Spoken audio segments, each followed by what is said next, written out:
How is this lineup going to change for next season? Yes, it's true.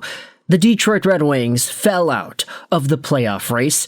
They disappointed all of Michigan with their performance post-Olympics. And a lot of these guys are probably going to have to look themselves in the mirror and question why that happened. But with that said, we have some updates, we have some insider info, we have some suggestions being tossed our way from Detroit Red Wings beat reporters that suggest what exactly should be done with this team. I'm going to leave a link in the description to today's edition of Spectre's Hockey, posted by Lyle Richardson. Because in it, he dives into the latest on the Red Wings, courtesy of Ansarkon, as well as Bob Duff. Take a look at what Ansarkon wrote about on MLive.com regarding the trade future of the Detroit Red Wings. He looked at what led to the latest collapse by the team and how they can remedy it.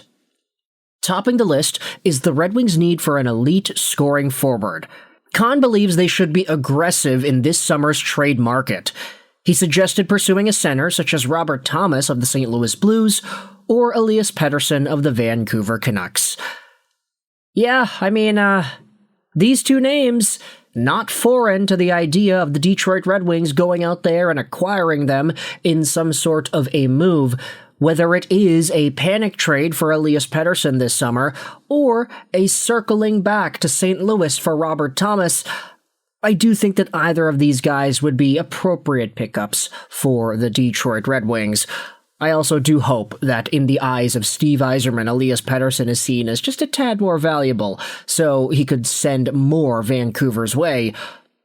Although, if we're being real about it, Elias Pettersson, this season the guy has 49 points in 72 games played. Robert Thomas this season, 59 points, 62 games played. There is no world where Robert Thomas wouldn't deservedly demand more in a trade compared to Elias Pettersson, especially these days. But cap hit really goes in Robert Thomas's favor because he's only making 8.125 till the end of 2031. Elias Pettersson's making 11.6 till the end of 2032. Pettersson is 27, Robert Thomas is 26. Thomas fits in with the timeline of the Detroit Red Wings a lot more. Pettersson, though, he's overpaid. He is not as good. He has fallen off a cliff. Sure, he has had higher highs in the past. He's a 100-point scorer. Nobody is going to take that away from him. Pretty sure he was a Lady Byng nominee as well. So, Elias Pettersson was, at one point, a very, very stable NHL forward. It's just, you can never project when you're going to start fighting with your teammates, especially the other 100-point guy on the team.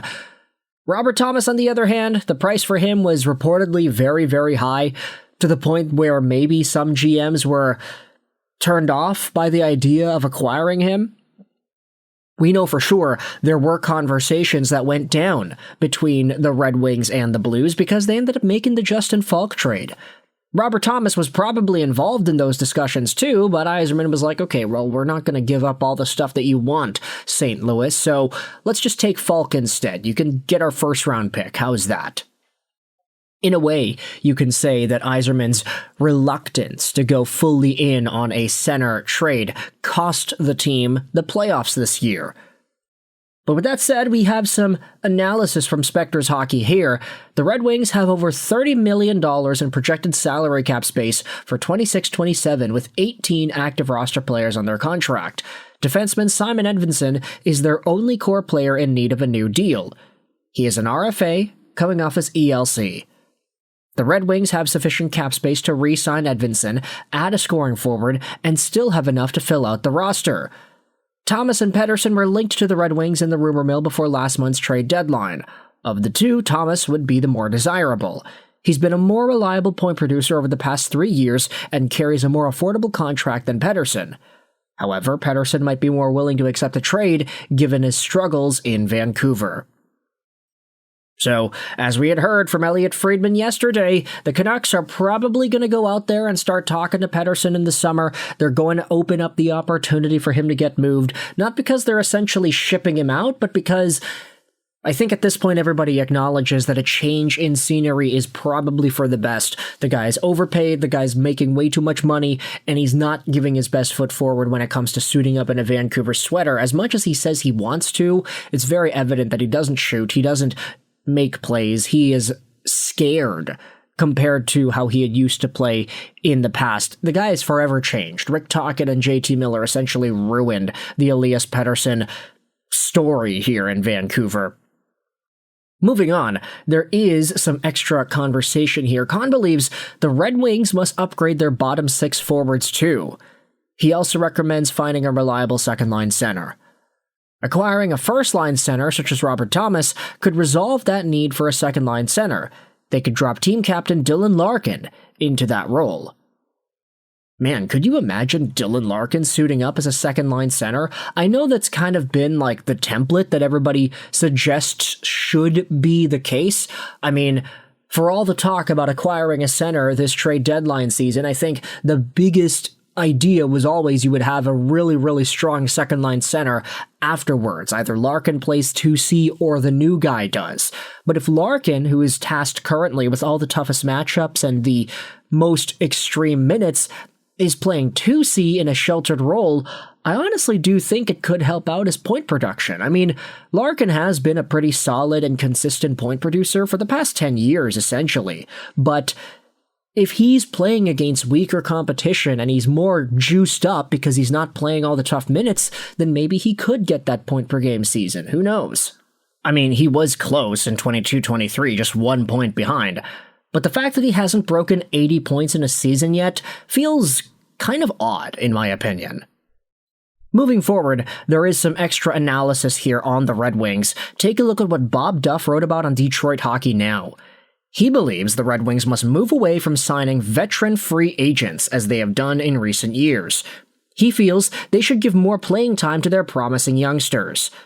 Duff believes goaltender Sebastian Cossa, defenseman William Wallinder, and forward Amadeus Lombardi are locks to start next season with the Red Wings because they are no longer exempt from waivers after this season. He would also like to see youngsters such as Axel Sandin-Pellikka, Emmett Finney, Michael Brensek-Newgard, Nate Danielson, and Curtis Mazur given more opportunities. Those decisions rest with Red Wings management. Whether it'll be Steve Yzerman or someone else remains to be seen. Now that's really interesting. I didn't really consider what the prospect pool looked like heading over to the Red Wings roster this upcoming season. The idea that Cossa is a lock, Wallinder is a lock, and Lombardi are going to be locks. I mean, we know the Red Wings went with however many rookies they had this year with Brensek-Newgard. You had Sandin-Pellikka, and then you had the addition of Emmett Finney. Not to mention Nate Danielson, who is technically still a rookie as well. But getting 3 more, that would be interesting.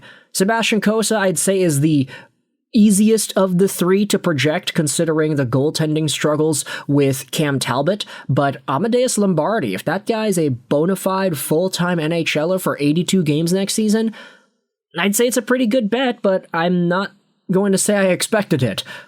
With that said, you can let me know your thoughts in the comment section below. How do you feel about the idea of the Red Wings making a trade for Robert Thomas or Elias Pettersson?